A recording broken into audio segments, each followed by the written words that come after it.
by P.G. Wodehouse. William Tell told again.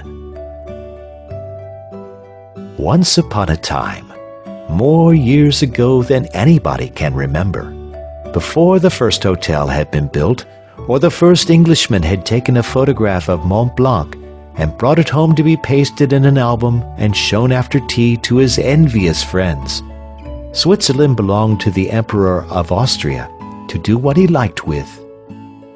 One of the first things the Emperor did was to send his friend Hermann Gessler to govern the country. Gessler was not a nice man, and it soon became plain that he would never make himself really popular with the Swiss. The point on which they disagreed in particular was the question of taxes. The Swiss, who were a simple and thrifty people, objected to paying taxes of any sort. They said they wanted to spend their money on all kinds of other things. Gessler, on the other hand, wished to put a tax on everything, and being governor, he did it.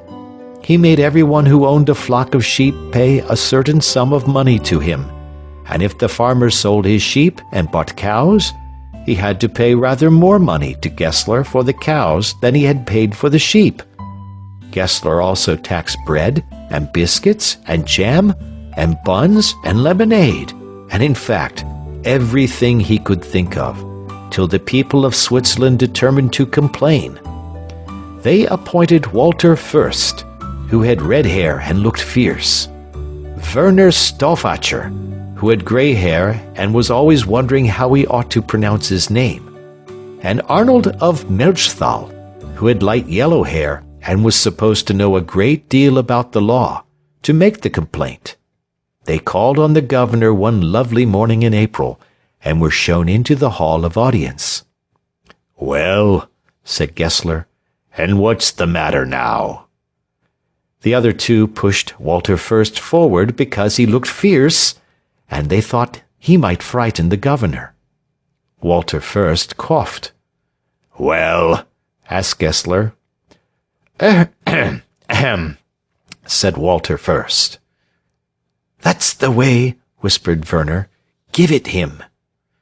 "Ahem," said Walter Fürst again. "The fact is, your governorship—" "It's a small point," interrupted Gessler, "but I'm generally called Your Excellency. Yes." The fact is, Your Excellency, it seems to the people of Switzerland—" "Whom I represent," whispered Arnold of Melchthal. "Whom I represent, that things want changing." "What things?" inquired Gessler. "The taxes, Your Excellent Governorship." "Change the taxes? Why, don't the people of Switzerland think there are enough taxes?" Arnold of Melchthal broke in hastily. "They think there are many too many," he said. "What with the tax on sheep, and the tax on cows, and the tax on bread, and the tax on tea, and the tax—" I know," Gessler interrupted. "I know all the taxes. Come to the point. What about them?" "Well, Your Excellency, there are too many of them." "Too many?" "Yes, and we are not going to put up with it any longer," shouted Arnold of Melchthal. Gessler leaned forward in his throne. "Might I ask you to repeat that remark?" he said. "We are not going to put up with it any longer." Gessler sat back again with an ugly smile. "Oh," he said. "Oh, indeed.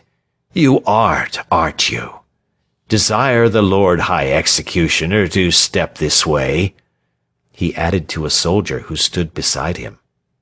The Lord High Executioner entered the presence. He was a kind-looking old gentleman with white hair, and he wore a beautiful black robe, tastefully decorated with death's heads. "Your Excellency sent for me?" he said. "Just so," replied Gessler.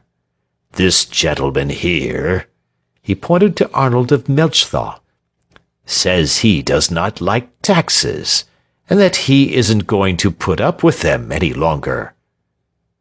"Tut, tut," murmured the executioner. "See what you can do for him." "Certainly, Your Excellency. Robert," he cried, "is the oil on the boil?" "Just this minute boiled over," replied a voice from the other side of the door. "Then bring it in, and mind you don't spill any." Enter Robert, in a suit of armor and a black mask, carrying a large cauldron, from which the steam rose in great clouds.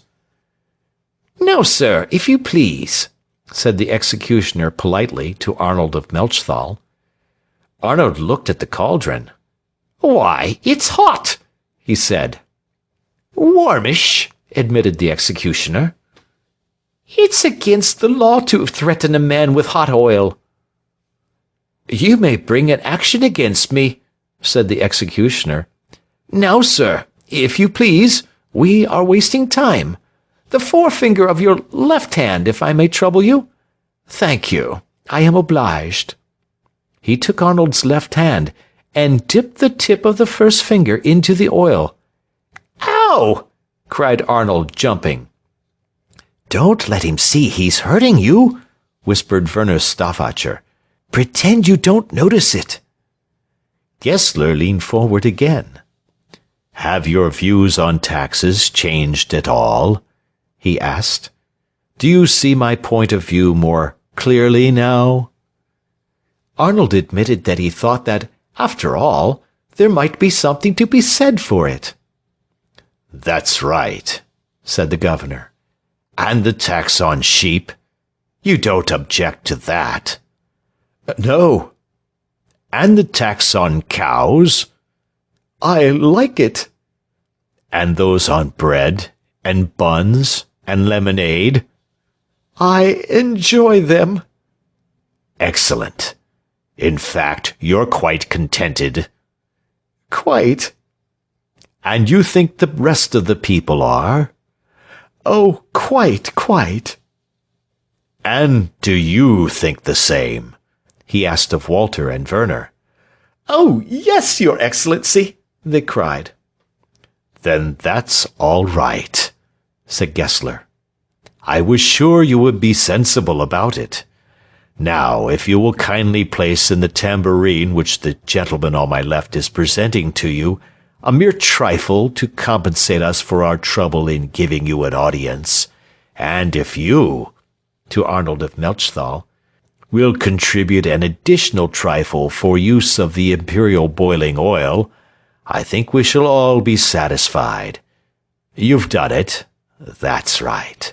Goodbye, and mind the step as you go out." And, as he finished this speech, the three spokesmen of the people of Switzerland were shown out of the Hall of Audience. They were met in the street outside by a large body of their fellow citizens, who had accompanied them to the palace, and who had been spending the time since their departure in listening by turns at the keyhole of the front door. But as the Hall of Audience was at the other side of the palace, and cut off from the front door by two other doors, a flight of stairs, and a long passage, they had not heard very much of what had gone on inside, and they surrounded the three spokesmen as they came out, and questioned them eagerly. "Has he taken off the tax on jam?" asked Ulrich the smith. "What is he going to do about the tax on mixed biscuits?" shouted Klaus von der Flue, who was a chimney sweep of the town and loved mixed biscuits. "Never mind about tea and mixed biscuits," cried his neighbor Meyer of Sarnen. "What I want to know is whether we shall have to pay for keeping sheep any more." "What did the governor say?" asked Jost Weiler, a practical man, who liked to go straight to the point. The three spokesmen looked at one another a little doubtfully. "Well," said Werner Stauffacher at last, "as a matter of fact, he didn't actually say very much. It was more what he did, if you understand me, than what he said." "I should describe His Excellency the Governor," said Walter first, "as a man who has got a way with him, a man who has got all sorts of arguments at his fingertips." At the mention of fingertips, Arnold of Melchthal uttered a sharp howl. "In short," continued Walter, "after a few minutes' very interesting conversation, he made us see that it really wouldn't do, and that we must go on paying the taxes as before." There was a dead silence for several minutes, while everybody looked at everybody else in dismay. The silence was broken by Arnold of Sewa. Arnold of Sewa had been disappointed at not being chosen as one of the three spokesmen, and he thought that if he had been so chosen, all this trouble would not have occurred.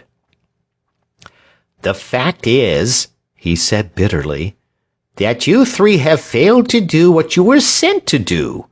I mention no names, far from it, but I don't mind saying that there are some people in this town who would have given a better account of themselves. What you want in little matters of this sort is, if I may say so, tact. Tact, that's what you want. Of course, if you will go rushing into the governor's presence—" "But we didn't rush," said Walter first. "Shouting out that you want the taxes abolished—" "But we didn't shout," said Walter first. "I really cannot speak if I am to be constantly interrupted," said Arnold of Sewa severely.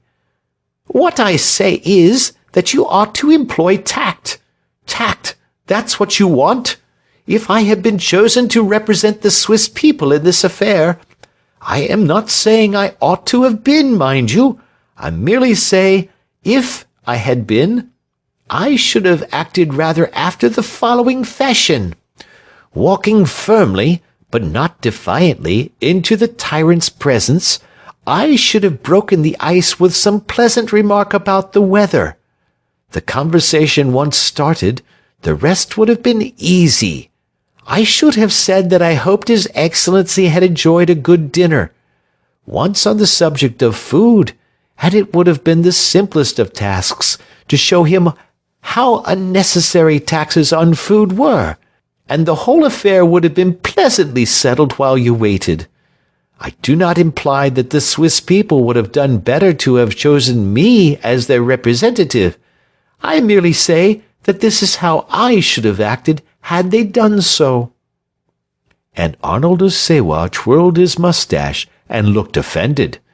His friends instantly suggested that he should be allowed to try where the other three had failed, and the rest of the crowd, beginning to hope once more, took up the cry. The result was that the visitors' bell of the palace was rung for the second time. Arnold of Sewa went in, and the door was banged behind him. 5 minutes later he came out, sucking the first finger of his left hand. "No," he said, "it can't be done. The tyrant has convinced me." "I knew he would," said Arnold of Melchthal. "Then I think you might have warned me," snapped Arnold of Sewa, dancing with the pain of his burnt finger. "Was it hot?" "Boiling." "Ah." "Then he really won't let us off the taxes?"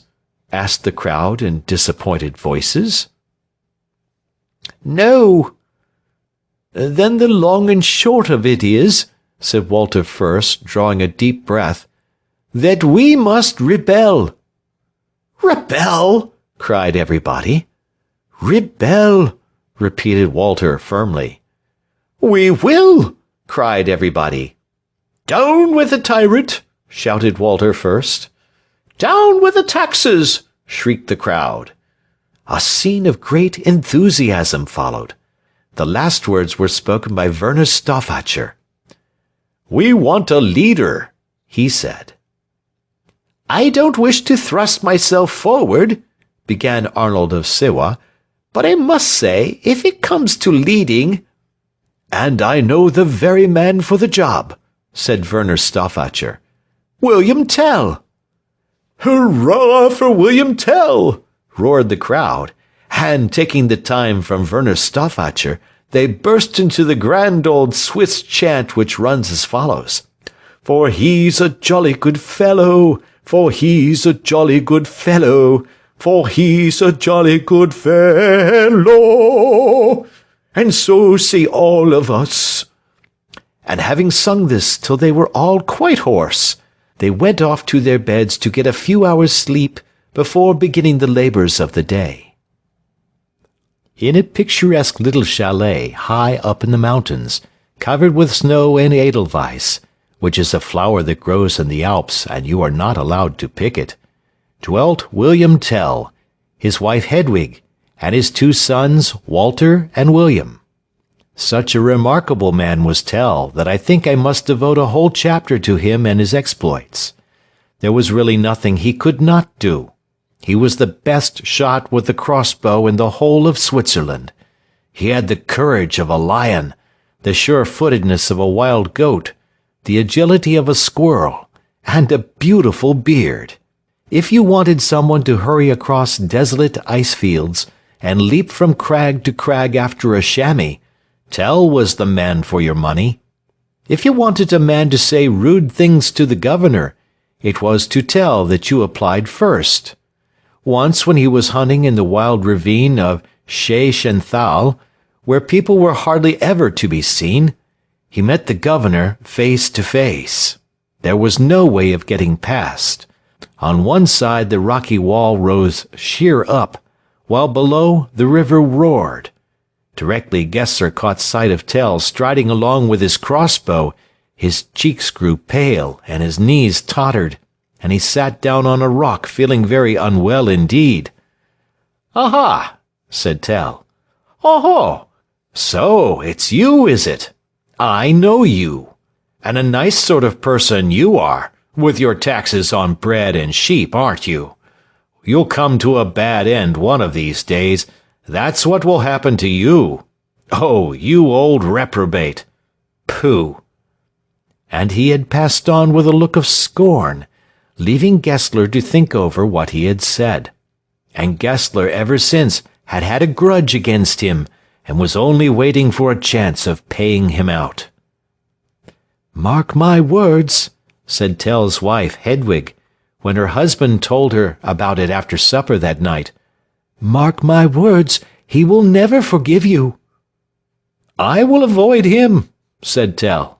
"He will not seek me." "Well, mind you do," was Hedwig's reply.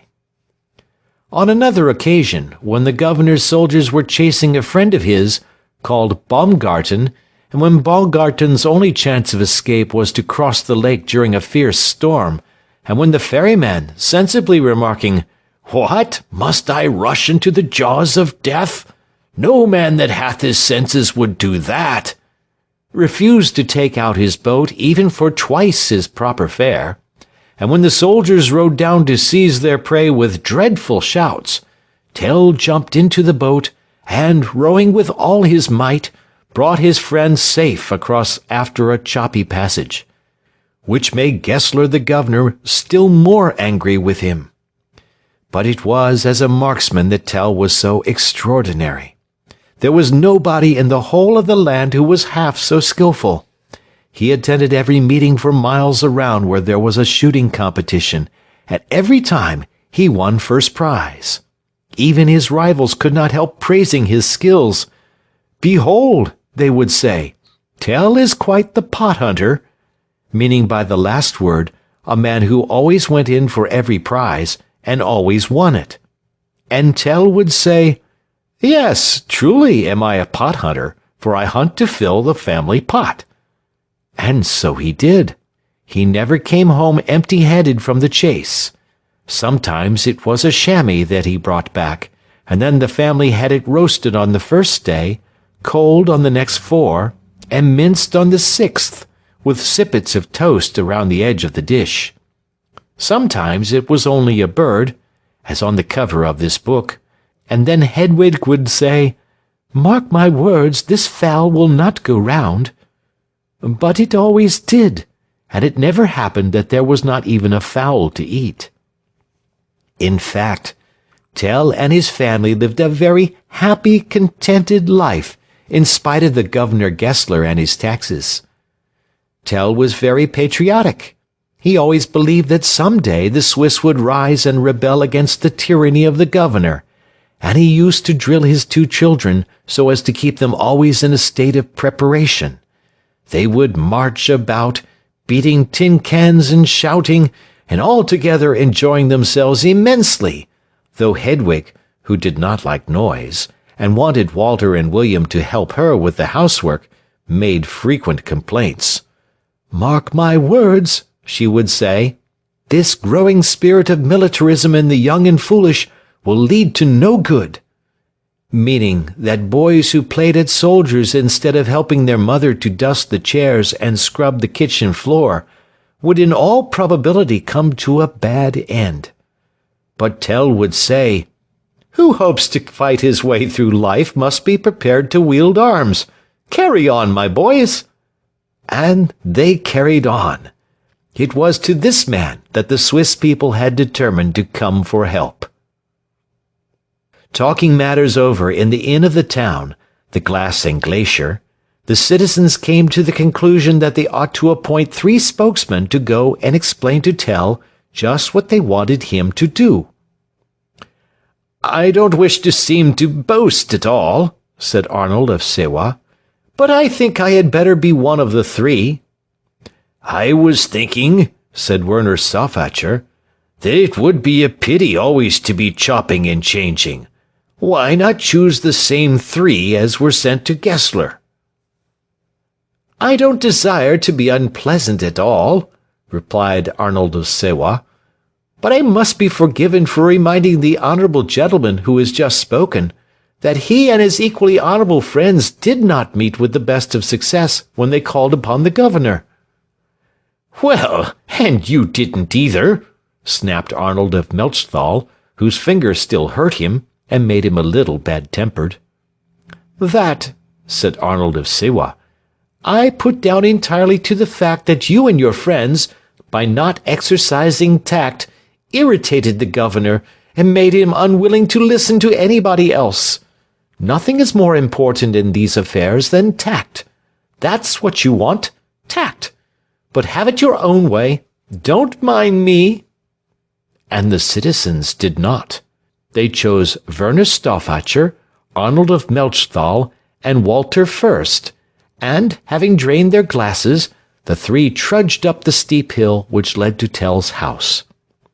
It had been agreed that everyone should wait at the Glass and Glacier until the 3 spokesmen returned, in order that they might hear the result of their mission. Everybody was very anxious. A revolution without Tell would be quite impossible, and it was not unlikely that Tell might refuse to be their leader. The worst of a revolution is that, if it fails, the leader is always executed as an example to the rest, and many people object to being executed, however much it may set a good example to their friends. On the other hand, Tell was a brave man and a patriot, and might be only too eager to try to throw off the tyrant's yoke, whatever the risk. They had waited about an hour, when they saw the 3 spokesmen coming down the hill. Tell was not with them, a fact which made the citizens suspect that he had refused their offer. The first thing a man does when he has accepted the leadership of a revolution is to come and plot with his companions. "Well?" said everybody eagerly, as the 3 arrived. Werner Stauffacher shook his head.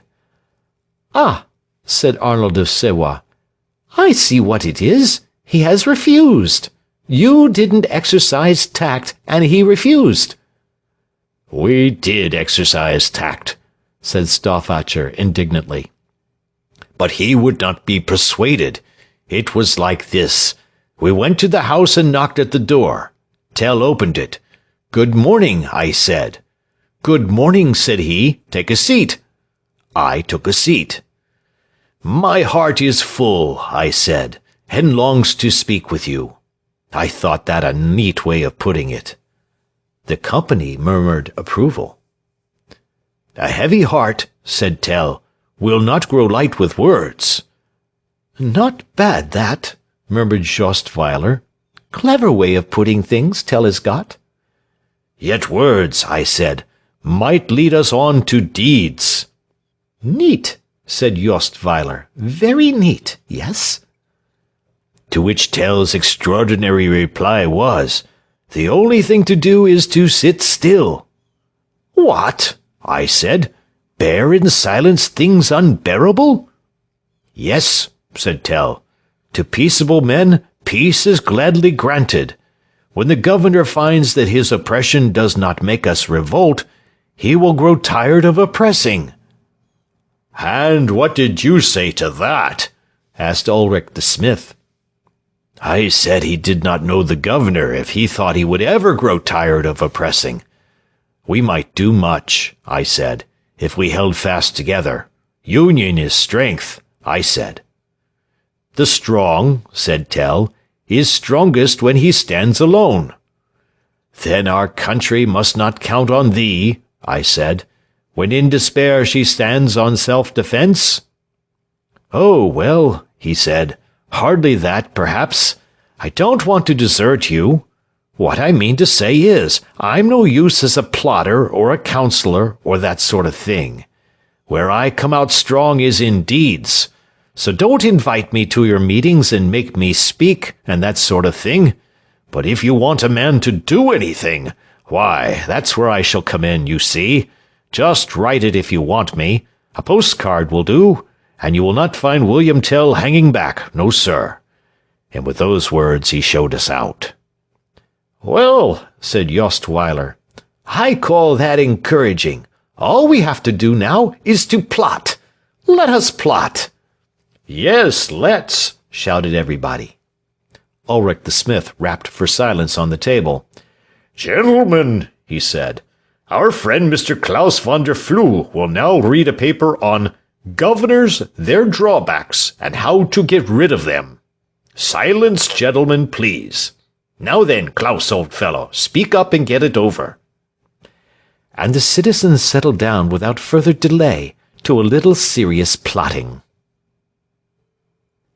A few days after this, Hedwig gave Tell a good talking to on the subject of his love for adventure. He was sitting at the door of his house mending an axe. Hedwig, as usual, was washing up. Walter and William were playing with a little crossbow not far off. Father, said Walter. Yes, my boy.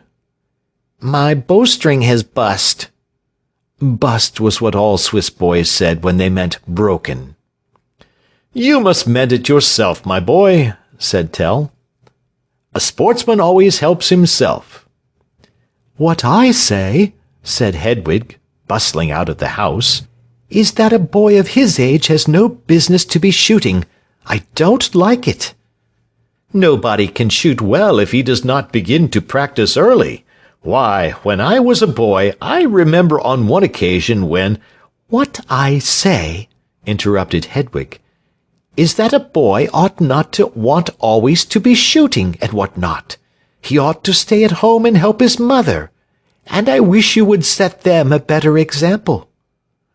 Well, the fact is, you know, said Tell, I don't think nature meant me to be a stay-at-home and that sort of thing. I couldn't be a herdsman if you paid me. I shouldn't know what to do. No, everyone has his special line, and mine is hunting. Now I can hunt.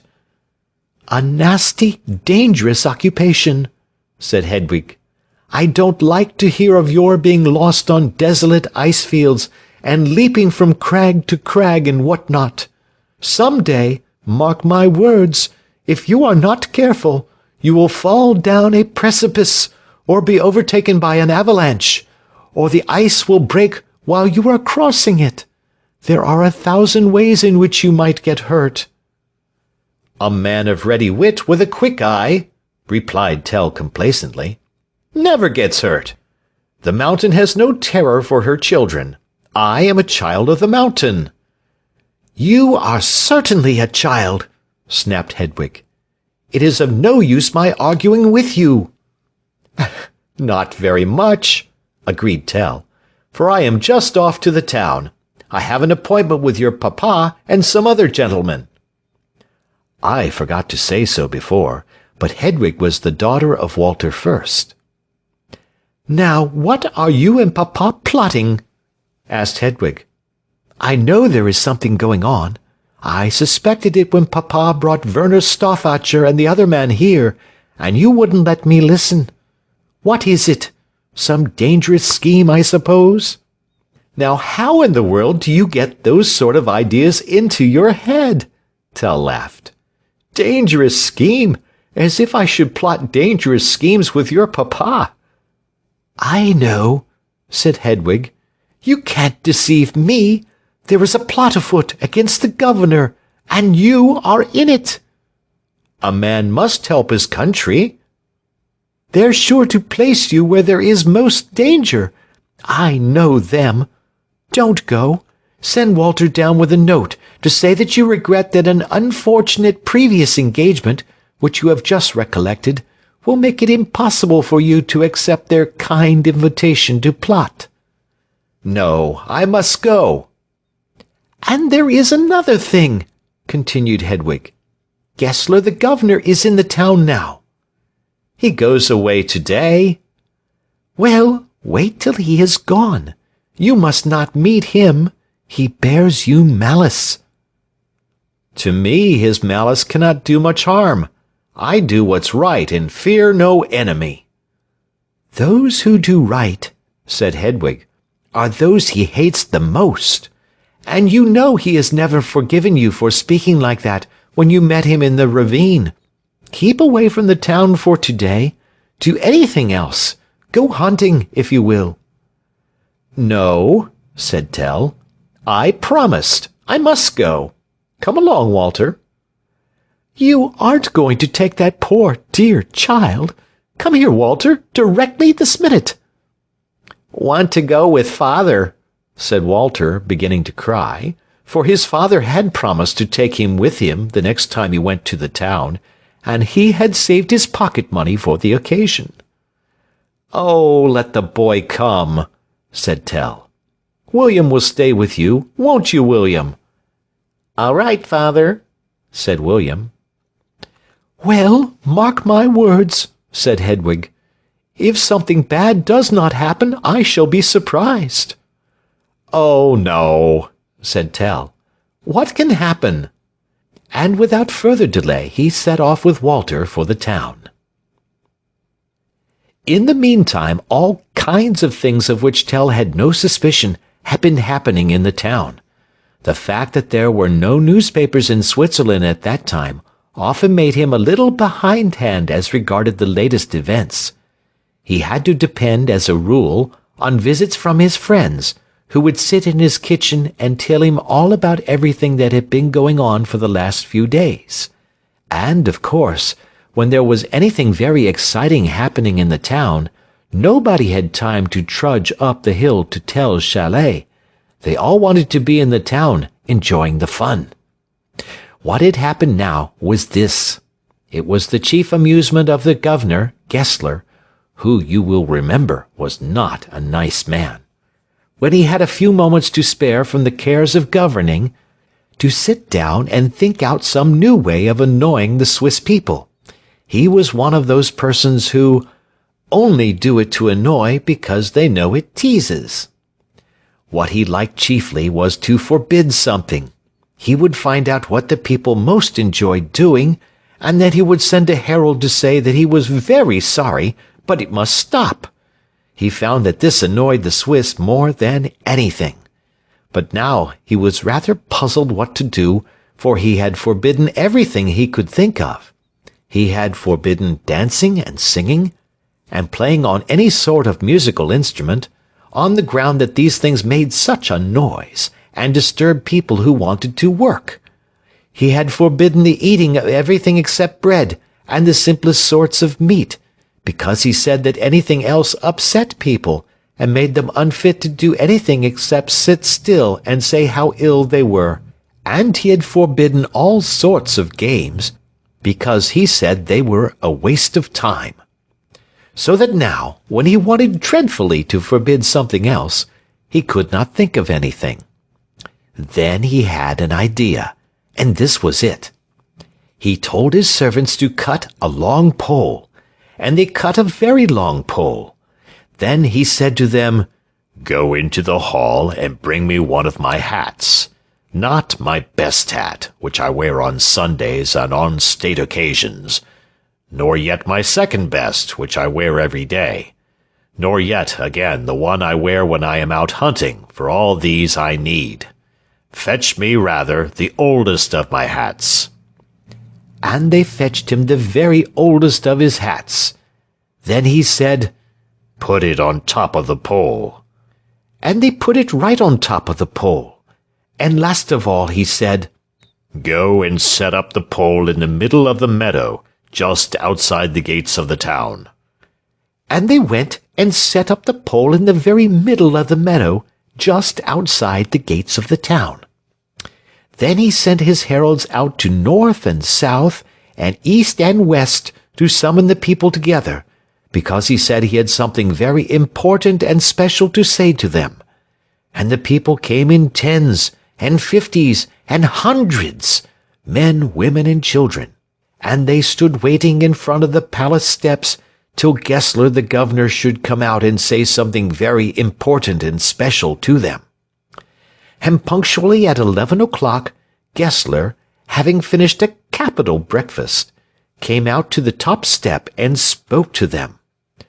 "Ladies and gentlemen," he began. A voice from the crowd, "Speak up!" "Ladies and gentlemen," he began again in a louder voice. "If I could catch the man who said 'speak up,' I would have bitten in the neck by wild elephants." Applause. "I have called you to this place today to explain to you my reason for putting up a pole, on the top of which is one of my caps, in the meadow just outside the city gates. It is this: you all, I know, respect and love me." Here he paused for the audience to cheer, but as they remained quite silent, he went on. "You would all, I know, like to come to my palace every day and do reverence to me." A voice, "No, no!" "If I could catch the man who said no, no, I would have him stung on the soles of the feet by pink scorpions. And if he was the same man who said 'speak up' a little while ago, the number of scorpions should be doubled." Loud applause. "As I was saying before I was interrupted, I know you would like to come to my palace and do reverence to me there. But, as you are many and space is limited, I am obliged to refuse you that pleasure. However, being anxious not to disappoint you, I have set up my cap in the meadow, and you may do reverence to that. In fact, you must. Everybody is to look on that cap as if it were me." A voice, "It ain't so ugly as you." "If I could catch the man who made that remark, I would have him tied up and teased by trained bluebottles." Deafening applause.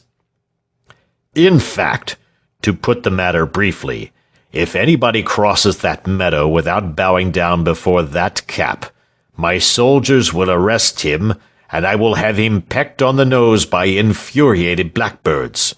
So there! Soldiers, move that crowd on." And Gessler disappeared indoors again, just as a volley of eggs and cabbages whistled through the air, and the soldiers began to hustle the crowd down the various streets till the open space in front of the palace gates were quite cleared of them.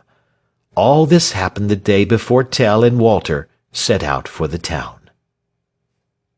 Having set up the pole and cap in the meadow, Gessler sent 2 of his bodyguard, Frieshard. I should think you would be safe in pronouncing this Frieshard, but you had better ask somebody who knows. And Luthold, to keep watch there all day, and see that nobody passed by without kneeling down before the pole and taking off his hat to it.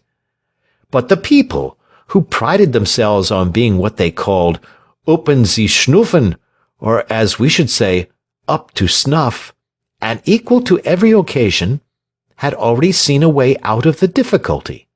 They knew that if they crossed the meadow, they must bow down before the pole, which they did not want to do, so it occurred to them that an ingenious way of preventing this would be not to cross the meadow. So they went the long way round, and the two soldiers spent a lonely day. "What I says," said Frieshardt, "is what's the use of us wasting our time here?" Frieshardt was not a very well-educated man, and he did not speak good grammar. "None of these here people ain't a-going to bow down to that there hat. Of course they ain't. Why, I can remember the time when this meadow was like a fair, everybody a-shoving and a-jostling one another for elbow room, and look at it now. It's a desert. That's what it is, a desert. What's the good of us wasting of our time here, I says. That's what I says. And they're artful too, mind yer," he continued. "Why, only this morning I says to myself, 'Frieshardt,' I says, 'you just wait till 12 o'clock,' I says, 'cause that's when they leave the council house, and then they'll have to cross the meadow. And then we'll see what we shall see,' I says. Like that, I says. Bitter like, you know. We'll see, I says, what we shall see. So I waited, and at 12 o'clock out they came, dozens of 'em, and began to cross the meadow. And now, says I to myself, look out for larks. But what happened? Why, when they came to the pole, the priest stood in front of it, and the sacristan rang the bell, and they all fell down on their knees, and they were saying their prayers, not doing obeisance to the hat. That's what they were doing. Artful, that's what they are." And Frieshardt kicked the foot of the pole viciously with his iron boot. "It's my belief," said Leuthold. Leuthold is the thin soldier you see in the picture. "It's my firm belief that they are laughing at us. There, listen to that." A voice made itself heard from behind a rock not far off. "Where did you get that hat?" said the voice. "There," grumbled Leuthold. "They're always at it.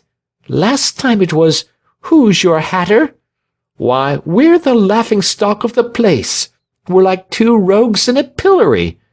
'Tis rank disgrace for one who wears a sword to stand as sentry o'er an empty hat, to make obeisance to a hat. I' faith, such a command is downright foolery."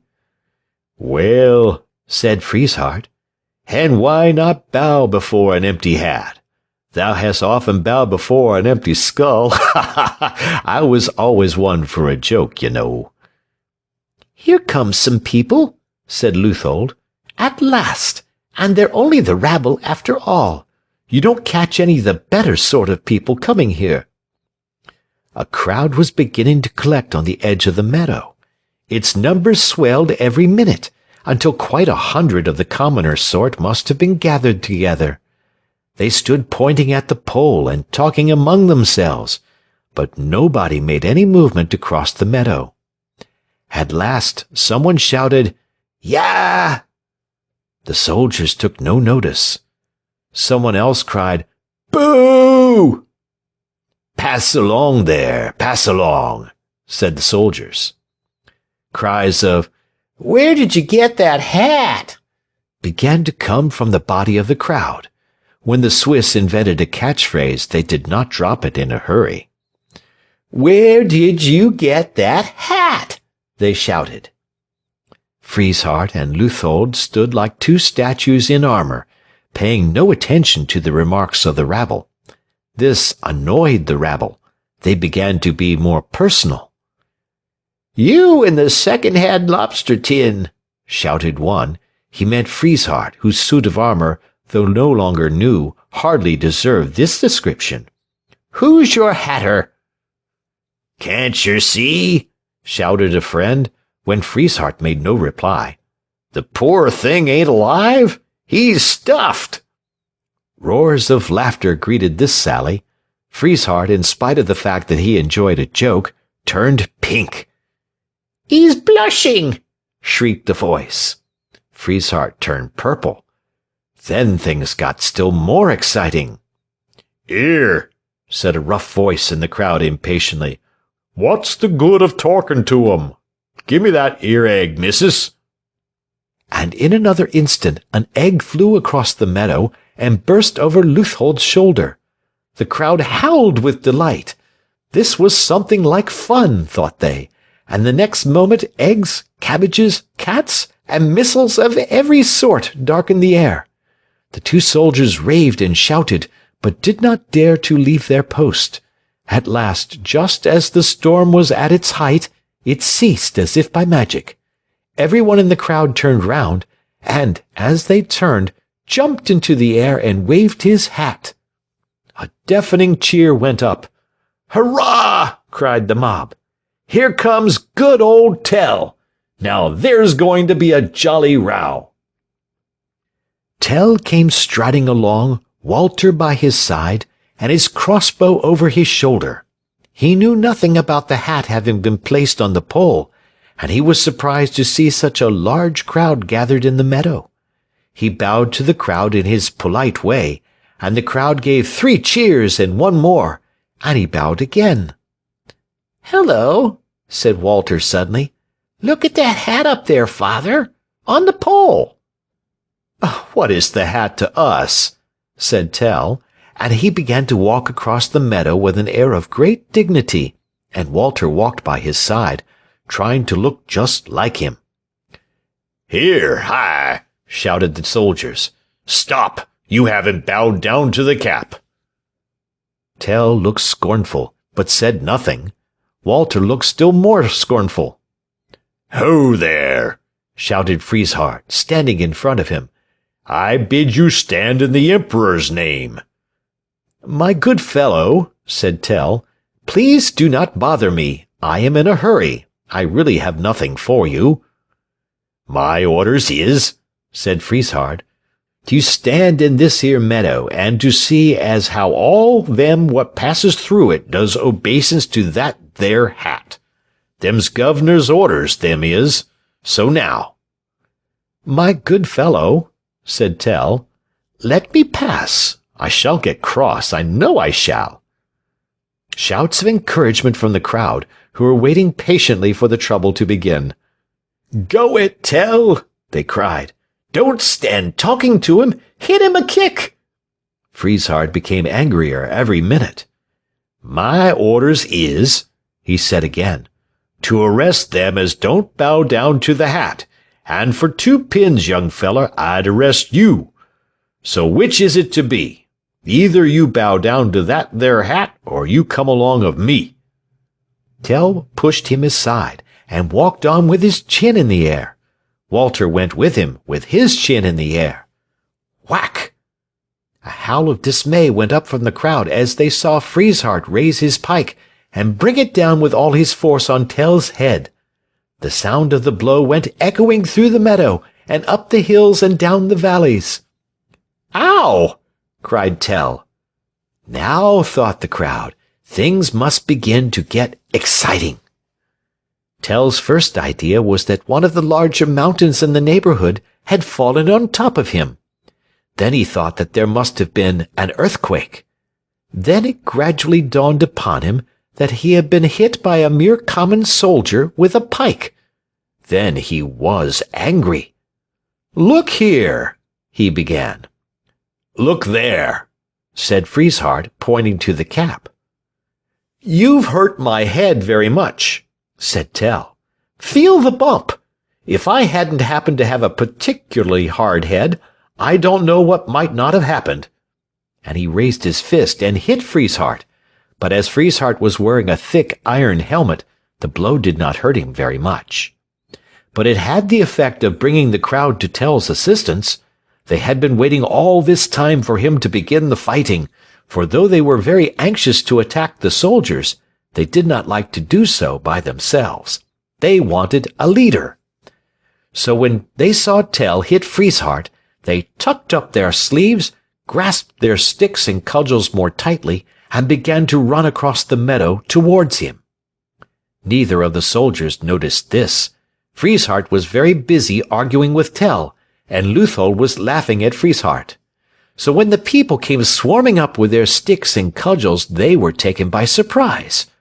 But every soldier in the service of Gessler was as brave as a lion, and Frieshardt and Leuthold were soon hitting back merrily, and making a good many of the crowd wish they had stayed at home. The two soldiers were wearing armor, of course, so that it was difficult to hurt them, but the crowd, who wore no armor, found that they could get hurt very easily.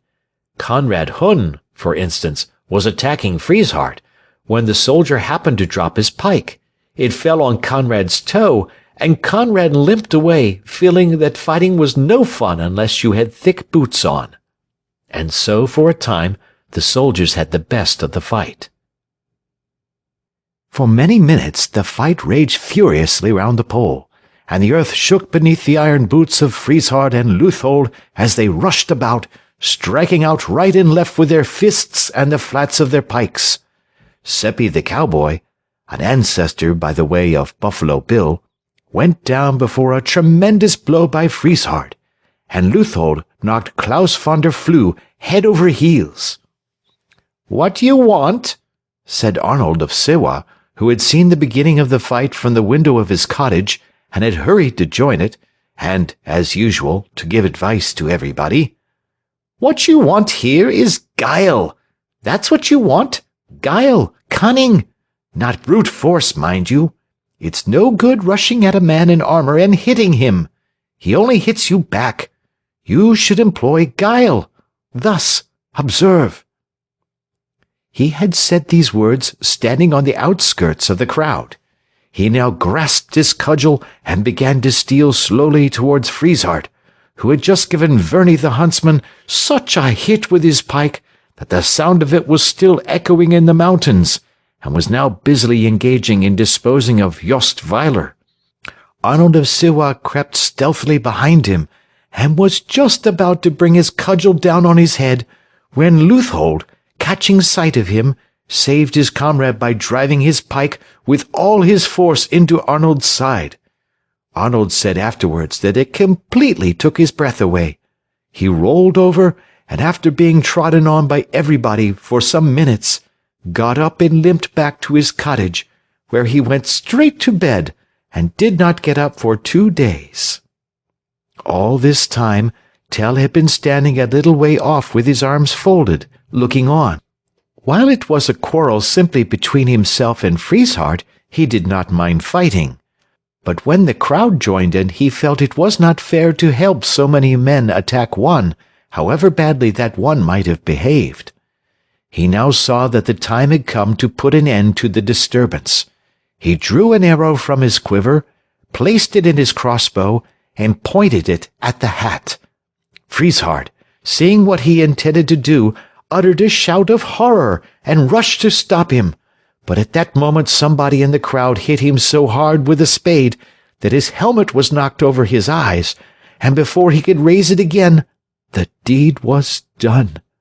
Through the cap, and through the pole, and out at the other side sped the arrow, and the first thing he saw when he opened his eyes was Tell standing beside him twirling his mustache, while all around the crowd danced and shouted and threw their caps into the air with joy. "A mere trifle," said Tell modestly. The crowd cheered again and again. Frieshardt and Leuthold lay on the ground beside the pole, feeling very sore and bruised, and thought that perhaps, on the whole, they had better stay there.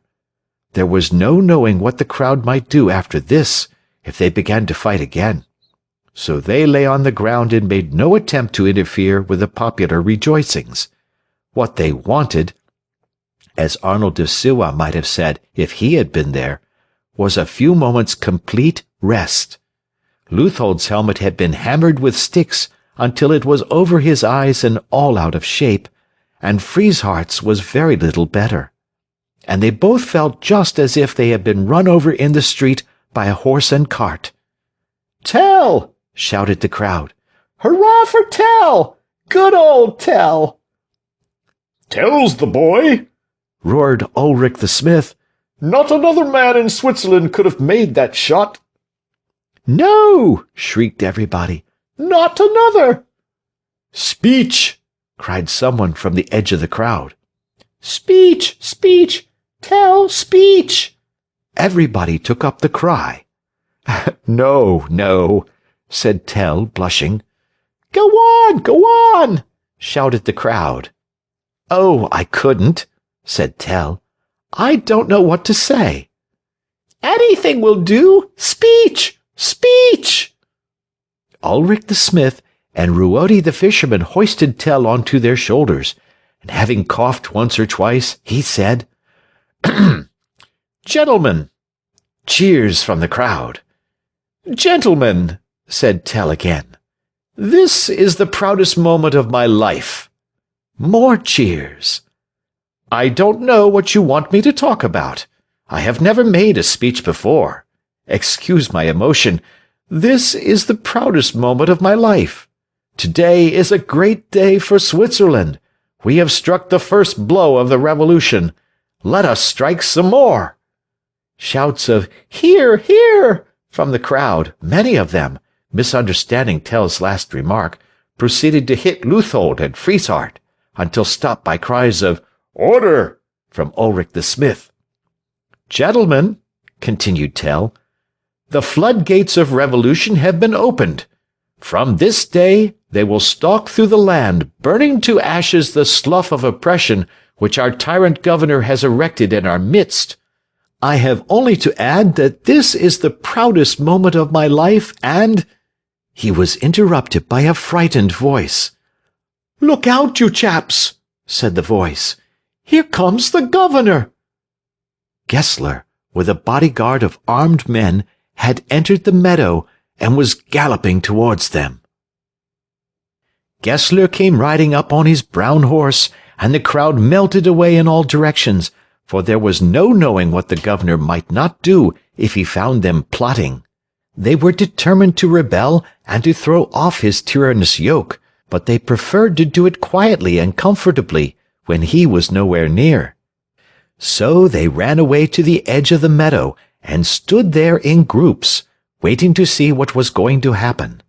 Not even Ulrich the smith and Ruodi the fisherman waited, though they knew quite well that Tell had not nearly finished his speech. They set the orator down and began to walk away, trying to look as if they had been doing nothing in particular and were going to go on doing it, only somewhere else. Tell was left standing alone in the middle of the meadow by the pole. He scorned to run away like the others, but he did not at all like the look of things. Gessler was a stern man, quick to punish any insult, and there were 2 of his soldiers lying on the ground with their nice armor all spoiled and dented, and his own cap on top of the pole had an arrow right through the middle of it, and would never look the same again, however much it might be patched. It seemed to Tell that there was a bad time coming. Gessler rode up and reined in his horse. "Now then, now then, now then," he said in his quick, abrupt way. "What's this? What's this? What's this?" When a man repeats what he says 3 times, you can see that he is not in a good temper. Frieshardt and Leuthold got up, saluted, and limped slowly towards him. They halted beside his horse and stood to attention. The tears trickled down their cheeks. "Come, come, come," said Gessler. "Tell me all about it." And he patted Frieshardt on the head. Frieshardt bellowed. Gessler beckoned to one of his courtiers. "Have you a handkerchief?" he said. "I have a handkerchief, your excellency." "Then dry this man's eyes." The courtier did as he was bidden. "Now," said Gessler when the drying was done, and Frieshardt's tears had ceased. "What has been happening here? I heard a cry of help as I came up. Who cried help?" "Please your lordship's noble excellency-ship," said Frieshardt. "It was me, Frieshardt." "You should say, it was I," said Gessler. "Proceed." "Which I am a loyal servant of your excellency's, and in your excellency's army, and seeing as how I was told to stand by this here pole and guard that there hat, I stood by this here pole and guarded that there hat.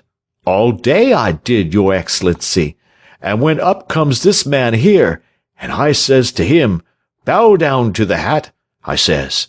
'Ho,' he says to me. 'Ho, indeed.' And he passed on without so much as nodding. So I takes my pike, and I taps him on the head to remind him, as you might say, that there was something he was forgetting. And he ups and hits me, he does. And then the crowd runs up with their sticks and hits me and Leuthold cruel, your Excellency. And while we was a-fighting with them, this here man I'm a-telling you about, your Excellency, he outs with an arrow, puts it into his bow, and sends it through the hat. And I don't see how you'll ever be able to wear it again. It's a waste of a good hat, your Excellency, that's what it is. And then the people, they puts me and Leuthold on the ground, and hoist this here man, Tell they call him, up on their shoulders, and he starts making his speech, when up you comes, your Excellency. That's how it all was." Gessler turned pale with rage, and glared fiercely at Tell, who stood before him in the grasp of two of the bodyguard. "Ah," he said. "Tell, is it? Good day to you, Tell. I think we've met before, Tell. Eh, Tell?" "We have, your Excellency. It was in the ravine of Chez Chenthal," said Tell firmly. "Your memory is good, Tell. So is mine. I think you made a few remarks to me on that occasion, Tell. A few chatty remarks. Eh, Tell?" "Very possibly, your Excellency." "You were hardly polite, Tell." "If I offended you, I am sorry." "I am glad to hear it, Tell. I think you will be even sorrier before long. So you've been ill-treating my soldiers, eh?" "It was not I who touched them." "Oh, so you didn't touch them. Ah, but you defied my power by refusing to bow down to the hat. I set up that hat to prove the people's loyalty. I am afraid you are not loyal, Tell." "I was a little thoughtless, not disloyal. I passed the hat without thinking." "You should always think, Tell. It is very dangerous not to do so. And I suppose that you shot your arrow through the hat without thinking?" "I was a little carried away by excitement, your Excellency." "Dear, dear. Carried away by excitement, were you? You must really be more careful, Tell. One of these days you will be getting yourself into trouble. But it seems to have been a very fine shot. You are a capital marksman, I believe." "Father's the best in all Switzerland," piped a youthful voice. "He can hit an apple on a tree 100 yards away. I've seen him. Can't you, Father?" Walter, who had run away when the fighting began, had returned on seeing his father in the hands of the soldiers. Gessler turned a cold eye upon him. "Who is this?" he asked. "It is my son Walter, your Excellency," said Tell. "Your son, indeed. This is very interesting. Have you any more children?" "I have one other boy." "And which of them do you love the most, eh?" "I love them both alike, your Excellency." "Dear me, quite a happy family. Now, listen to me, Tell. I know you are fond of excitement, so I am going to try to give you a little. Your son says that you can hit an apple on a tree 100 yards away, and I am sure you have every right to be very proud of such a feat. Frieshardt." "Your Excellency." "Bring me an apple." Frieshardt picked one up. Some apples had been thrown at him and Leuthold earlier in the day, and there were several lying about. "Which I'm afraid is how it's a little bruised, your Excellency," he said, "having hit me on the helmet." "Thank you. I do not require it for eating purposes," said Gessler. "Now, Tell, I have here an apple. A simple apple, not overripe. I should like to test that feat of yours. So take your bow, I see you have it in your hand, and get ready to shoot. I am going to put this apple on your son's head. He will be placed 100 yards away from you, and if you do not hit the apple with your first shot, your life shall pay forfeit." And he regarded Tell with a look of malicious triumph. "Your Excellency, it cannot be!" cried Tell. "The thing is too monstrous. Perhaps your Excellency is pleased to jest. You cannot bid a father shoot an apple from off his son's head. Consider, your Excellency." "You shall shoot the apple from off the head of this boy," said Gessler sternly.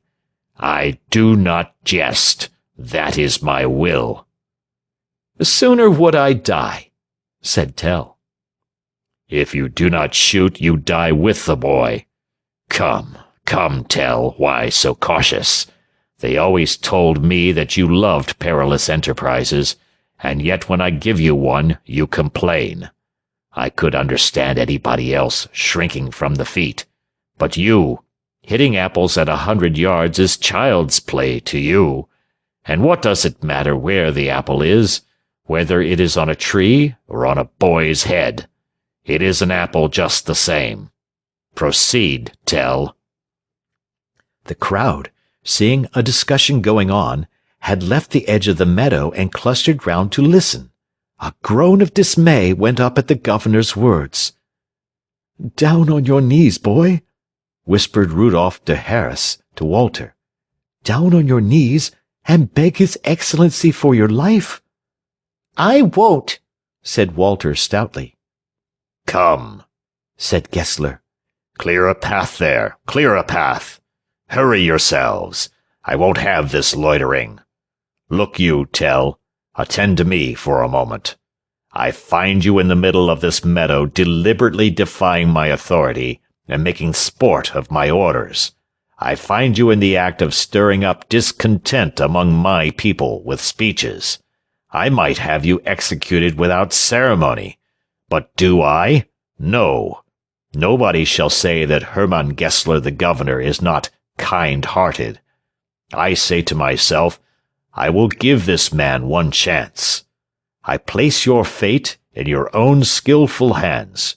How can a man complain of harsh treatment when he is made master of his own fate? Besides, I don't ask you to do anything difficult. I merely bid you perform what must be to you a simple shot. You boast of your unerring aim. Now is the time to prove it. Clear the way there." Walter first flung himself on his knees before the governor. "Your Highness," he cried, "none deny your power. Let it be mingled with mercy. It is excellent, as an English poet will say in a few hundred years, to have a giant's strength, but it is tyrannous to use it like a giant. Take the half of my possessions, but spare my son-in-law." But Walter Tell broke in impatiently and bade his grandfather rise and not kneel to the tyrant. "Where must I stand?" asked he. "I'm not afraid. Father can hit a bird upon the wing." "You see that lime tree yonder," said Gessler to his soldiers. "Take the boy and bind him to it." "I will not be bound," cried Walter. "I am not afraid. I'll stand still. I won't breathe. If you bind me, I'll kick." "Let us bind your eyes at least," said Rudolph de Harris. "Do you think I fear to see father shoot?" said Walter. "I won't stir an eyelash. Father, show the tyrant how you can shoot. He thinks you're going to miss. Isn't he an old donkey?" "Very well, young man," muttered Gessler. "We'll see who is laughing 5 minutes from now." And once more he bade the crowd stand back and leave a way clear for Tell to shoot.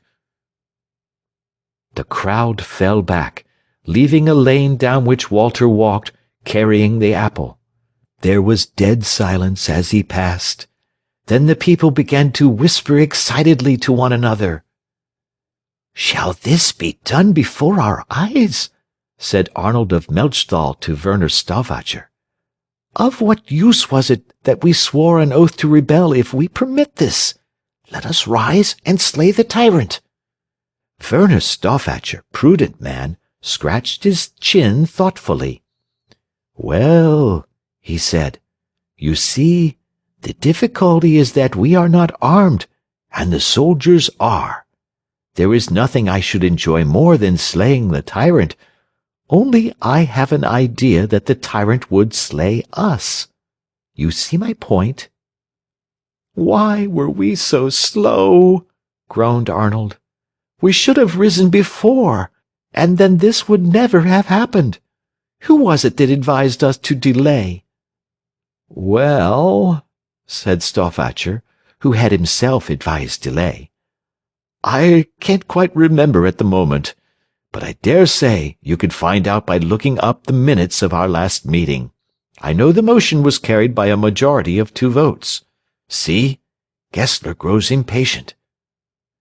Gessler, who had been fidgeting on his horse for some time, now spoke again, urging Tell to hurry. "Begin," he cried. "Begin." "Immediately," replied Tell, fitting the arrow to the string. Gessler began to mock him once more. "You see now," he said, "the danger of carrying arms. I don't know if you have ever noticed it, but arrows very often recoil on the man who carries them. The only man who has any business to possess a weapon is the ruler of a country. Myself, for instance, a low, common fellow, if you will excuse the description, like yourself, only grows proud through being armed, and so offends those above him. But, of course, it's no business of mine. I am only telling you what I think about it. Personally, I like to encourage my subjects to shoot. That is why I am giving you such a splendid mark to shoot at. You see, Tell?" Tell did not reply. He raised his bow and pointed it. There was a stir of excitement in the crowd, more particularly in that part of the crowd which stood on his right, for, his hand trembling for the first time in his life, Tell had pointed his arrow, not at his son, but straight into the heart of the crowd. "Here! That's the wrong way! More to the left!" shouted the people in a panic, while Gessler roared with laughter and bade Tell shoot and chance it. "If you can't hit the apple or your son," he chuckled, "you can bring down one of your dear fellow countrymen." Tell lowered his bow, and a sigh of relief went through the crowd. "My eyes are swimming," he said. "I cannot see." Then he turned to the governor. "I cannot shoot," he said. "Bid your soldiers kill me." "No," said Gessler. "No, Tell. That is not at all what I want. If I had wished my soldiers to kill you, I should not have waited for a formal invitation from you. I have no desire to see you slain. Not at present. I wish to see you shoot. Come, Tell. They say you can do everything and are afraid of nothing. Only the other day, I hear, you carried a man, one Baumgartner, that was his name, I think, across a rough sea in an open boat. You may remember it? I particularly wish to catch Baumgartner, Tell. Now, this is a feat which calls for much less courage. Simply to shoot an apple off a boy's head. A child could do it." While he was speaking, Tell had been standing in silence, his hands trembling and his eyes fixed, sometimes on the governor, sometimes on the sky. He now seized his quiver, and taking from it a second arrow, placed it in his belt. Gessler watched him, but said nothing. "Shoot, father!" cried Walter from the other end of the lane. "I'm not afraid." Tell, calm again now, raised his bow and took a steady aim. Everybody craned forward, the front ranks in vain telling those behind that there was nothing to be gained by pushing. Gessler bent over his horse's neck and peered eagerly towards Walter. A great hush fell on all as Tell released the string. Went the string, and the arrow rushed through the air. A moment's suspense. And then a terrific cheer rose from the spectators. The apple had leaped from Walter's head, pierced through the center. Intense excitement instantly reigned. Their suspense over, the crowd cheered again and again, shook hands with one another, and flung their caps into the air. Everyone was delighted, for everyone was fond of Tell and Walter. It also pleased them to see the governor disappointed. He had had things his own way for so long that it was a pleasant change to see him baffled in this manner. Not since Switzerland became a nation had the meadow outside the city gates been the scene of such rejoicings. Walter had picked up the apple with the arrow piercing it, and was showing it proudly to all his friends. "I told you so," he kept saying. "I knew Father wouldn't hurt me. Father's the best shot in all Switzerland." "That was indeed a shot," exclaimed Ulrich the smith. "It will ring through the ages. While the mountains stand will the tale of Tell the bowman be told." Rudolf de Harris took the apple from Walter and showed it to Gessler, who had been sitting transfixed on his horse. "See," he said, "the arrow has passed through the very center. It was a master shot." "It was very nearly a Master Walter shot," said Rüsselmann the priest severely, fixing the governor with a stern eye. Gessler made no answer. He sat looking moodily at Tell, who had dropped his crossbow and was standing motionless, still gazing in the direction in which the arrow had sped. Nobody liked to be the first to speak to him. "Well," said Rudolf de Harris, breaking an awkward silence, "I suppose it's all over now.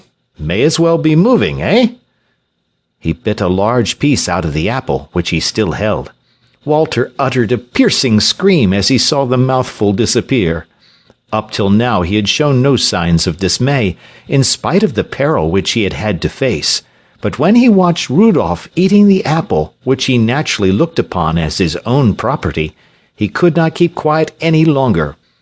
Rudolf handed him the apple with an apology, and he began to munch it contentedly. "Come with me to your mother, my boy," said Rüsselmann. Walter took no notice, but went on eating the apple. Tell came to himself with a start, looked round for Walter, and began to lead him away in the direction of his home, deaf to all the cheering that was going on around him. Gessler leaned forward in his saddle. "Tell," he said, "a word with you." Tell came back. "Your Excellency?" "Before you go, I wish you to explain one thing." "1,000, Your Excellency." "No, only one. When you were getting ready to shoot at the apple, you placed an arrow in the string and a second arrow in your belt." "A second arrow?" Tell pretended to be very much astonished, but the pretense did not deceive the governor. "Yes, a second arrow. Why was that? What did you intend to do with that arrow, Tell?" Tell looked down uneasily and twisted his bow about in his hands. "My lord," he said at last, "it is a bowman's custom. All archers place a second arrow in their belt." "No, Tell," said Gessler. "I cannot take that answer as the truth. I know there was some other meaning in what you did. Tell me the reason without concealment. Why was it? Your life is safe, whatever it was, so speak out. Why did you take out that second arrow?" Tell stopped fidgeting with his bow and met the governor's eye with a steady gaze. "Since you promise me my life, Your Excellency," he replied, drawing himself up, "I will tell you." He drew the arrow from his belt and held it up. The crowd pressed forward, hanging on his words. "Had my first arrow," said Tell slowly, "pierced my child, and not the apple, this would have pierced you, my lord. Had I missed with my first shot, be sure, my lord, that my second would have found its mark." A murmur of approval broke from the crowd as Tell thrust the arrow back into the quiver and faced the governor with folded arms and burning eyes. Gessler turned white with fury. "Seize that man!" he shouted. "My lord, bethink you," whispered Rudolf der Harris. "You promised him his life." "Tell, fly!" he cried. Tell did not move. "Seize that man and bind him!" roared Gessler once more. "If he resists, cut him down." "I shall not resist," said Tell scornfully. "I should have known the folly of trusting to a tyrant to keep his word. My death will at least show my countrymen the worth of their governor's promises." "Not so," replied Gessler. "No man shall say I ever broke my knightly word. I promised you your life, and I will give you your life. But you are a dangerous man, Tell, and against such must I guard myself. You have told me your murderous purpose. I must look to it that that purpose is not fulfilled. Life I promised you, and life I will give you, but of freedom I said nothing. In my castle at Küsnacht there are dungeons where no ray of sun or moon ever falls. Chained hand and foot in one of these, you will hardly aim your arrows at me. It is rash, Tell, to threaten those who have power over you. Soldiers, bind him and lead him to my ship. I will follow, and will myself conduct him to Küsnacht." The soldiers tied Tell's hands. He offered no resistance, and amidst the groans of the people he was led away to the shore of the lake where Gessler's ship lay at anchor.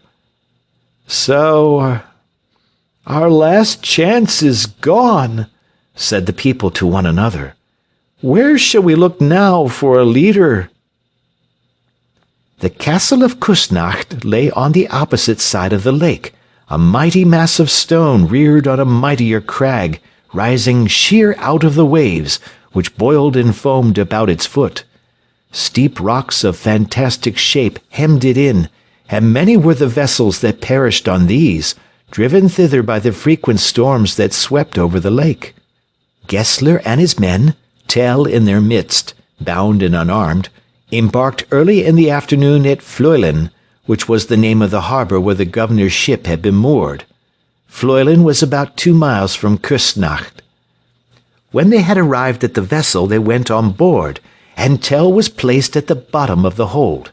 It was pitch dark, and rats scampered over his body as he lay. The ropes were cast off, the sails filled, and the ship made her way across the lake, aided by a favoring breeze. A large number of the Swiss people had followed Tell and his captors to the harbor, and stood gazing sorrowfully after the ship as it diminished in the distance.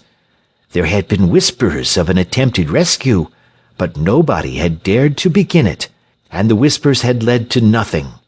Few of the people carried weapons, and the soldiers were clad in armor, and each bore a long pipe or a sharp sword.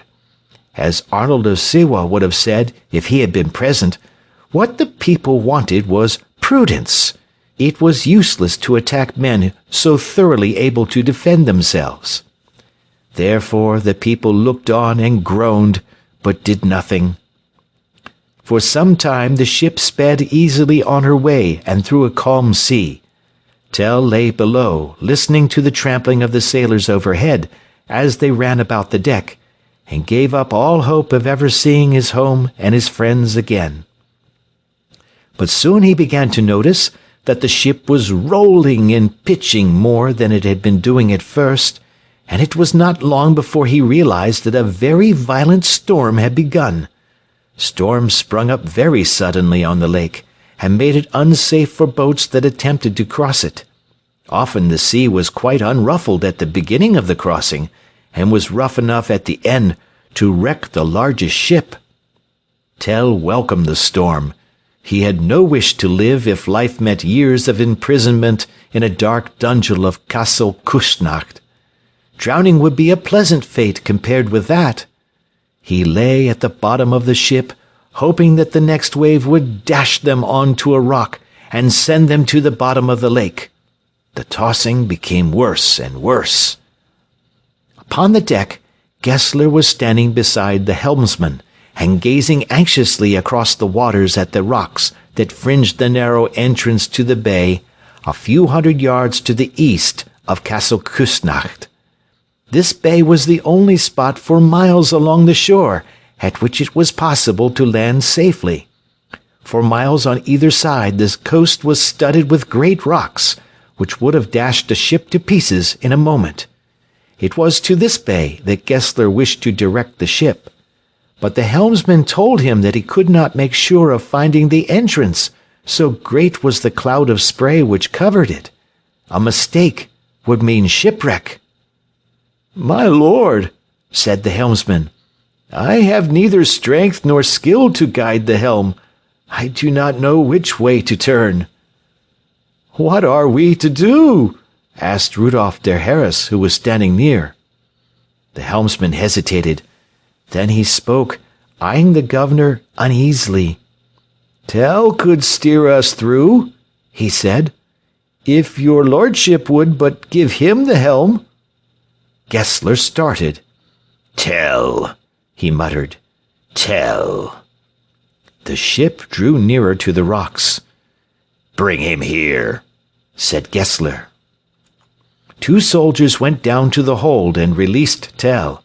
They bade him get up and come with them. Tell followed them on deck and stood before the governor. "Tell," said Gessler. Tell looked at him without speaking.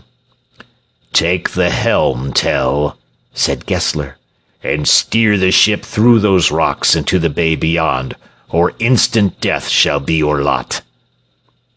Without a word, Tell took the helmsman's place, peering keenly into the cloud of foam before him. To right and to left he turned the vessel's head, and to right again, into the very heart of the spray.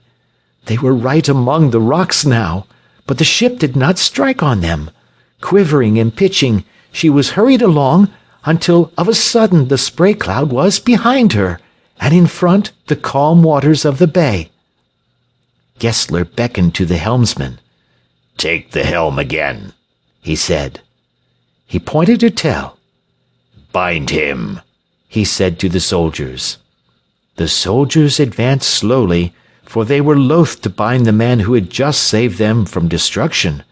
But the governor's orders must be obeyed, so they came towards Tell, carrying ropes with which to bind him. Tell moved a step back. The ship was gliding past a lofty rock. It was such a rock as Tell had often climbed when hunting the chamois. He acted with the quickness of the hunter. Snatching up the bow and quiver which lay on the deck, he sprang on to the bulwark of the vessel, and with a mighty leap gained the rock. Another instant, and he was out of reach. Gessler roared to his bowmen. "Shoot! Shoot!" he cried. The bowmen hastily fitted arrow to string. They were too late. Tell was ready before them. There was a hiss as the shaft rushed through the air, and the next moment Gessler the governor fell dead on the deck, pierced through the heart.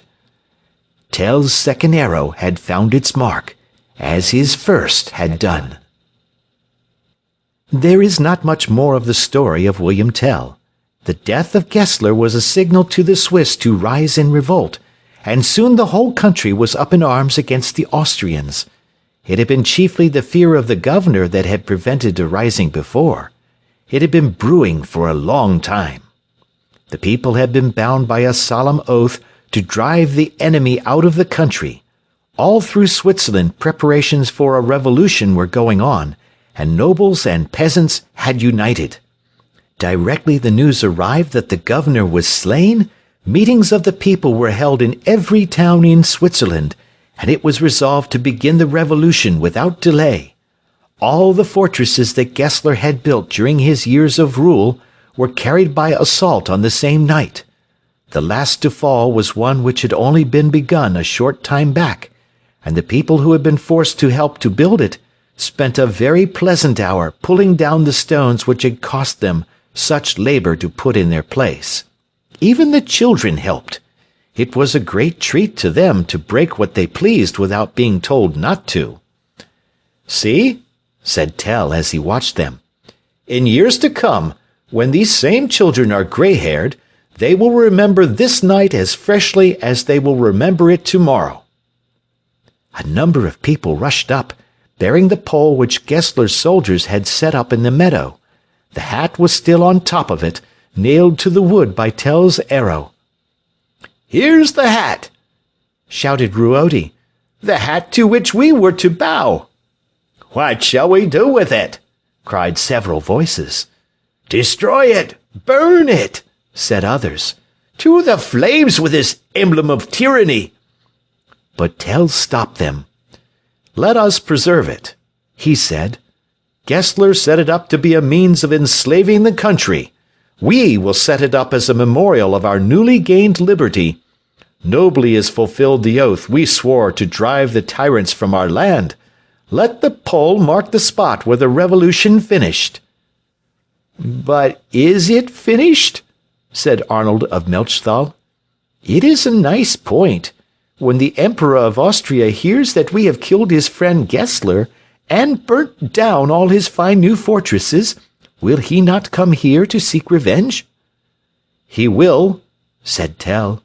"And let him come, and let him bring all his mighty armies.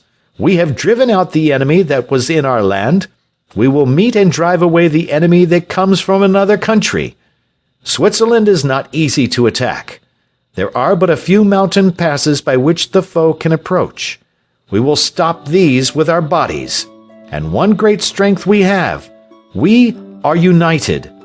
And united we need fear no foe." "Hurrah!" shouted everybody. "But who is this that approaches?" said Tell. "He seems excited. Perhaps he brings news."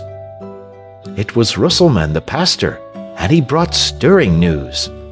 "These are strange times in which we live," said Rösselmann, coming up. "Why, what has happened?" cried everybody. "Listen and be amazed." "Why, what's the matter?" "The Emperor?" "Yes." "The Emperor is dead." "What? Dead?" "Dead." "Impossible! How came you by the news?" "John Müller of Schaffhausen brought it, and he is a truthful man." "But how did it happen?" "As the Emperor rode from Stein to Baden, the lords of Eschenbach and Tegerfelden, jealous, it is said, of his power, fell upon him with their spears. His bodyguard were on the other side of a stream. The Emperor had just crossed it, and could not come to his assistance. He died instantly." By the death of the Emperor, the revolution in Switzerland was enabled to proceed without check. The successor of the Emperor had too much to do in defending himself against the slayers of his father to think of attacking the Swiss, and by the time he was at leisure, they were too strong to be attacked. So the Swiss became free.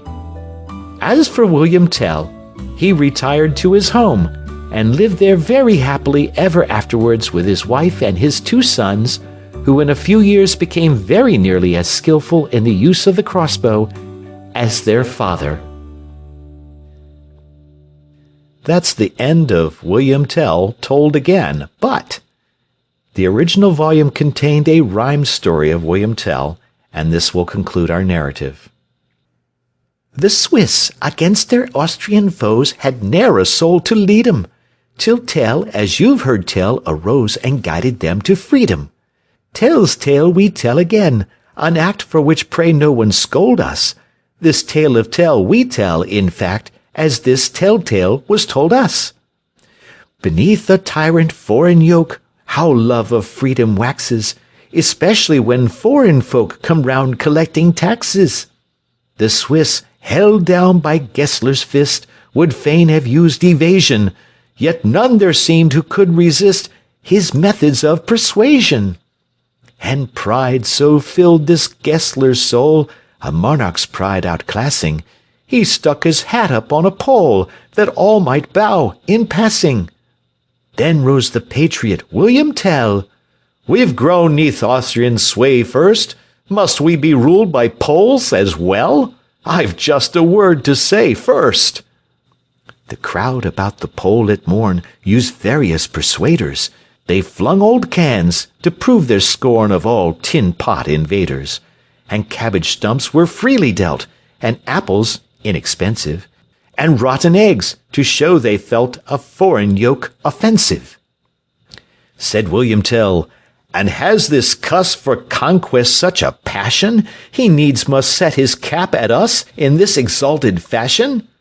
And then the people gave a cry 'twixt joy and apprehension, to see him pass the symbol by with studied inattention. At first the sentinel, aghast, glared like an angry dumb thing. Then, "Hi!" he shouted, "not so fast! You're overlooking something." The sturdy Tell made no response. Then through the hills resounded a mighty thwack upon his sconce. The people were astounded. Could Tell an insult such as this ignore or pass? I doubt it. No, no, that patriotic Swiss was very cross about it. The people, interested now, exclaimed, "'Ere, stop a minute! If there's to be a jolly row, by jingo, we'll be in it!" Said Tell, "This satrap of the Duke is sore in need of gumption. With my good bow I will rebuke such arrogant presumption." "Stand back," the soldier says he. "This roughness is unseemly." The people cried, "We will be free!" And so they were, extremely. They dealt that soldier thump on thump. He hadn't any notion, when on Tell's head he raised that bump, of raising this commotion. Tell's arrow sped, the people crowed, and loudly cheered his action, while Tell's expressive features showed a certain satisfaction. Now, when the cat's away, the mice are very enterprising. But cats return, and in a trice, well, Gessler nipped that rising, and when those soldiers lodged complaint, which truly didn't lack ground, the people practised self-restraint, and fell into the background. And Tell, before the tyrant hailed, no patriot you'd have guessed him, for even his stout bosom quailed when Gessler thus addressed him. "As you're the crack shot of these Swiss, I've often heard it said so. Suppose you take a shot at this, placed on your youngster's head, so." The bearing, as they say, of that lay in the application, and nobody will wonder at a parent's agitation. That anguish filled Tell's bosom proud needs scarcely to be stated, and it will be observed the crowd was also agitated. Said Gessler, "This is all my eye. Come, hurry up and buck up. Remember, if you miss, you die. That ought to keep your pluck up.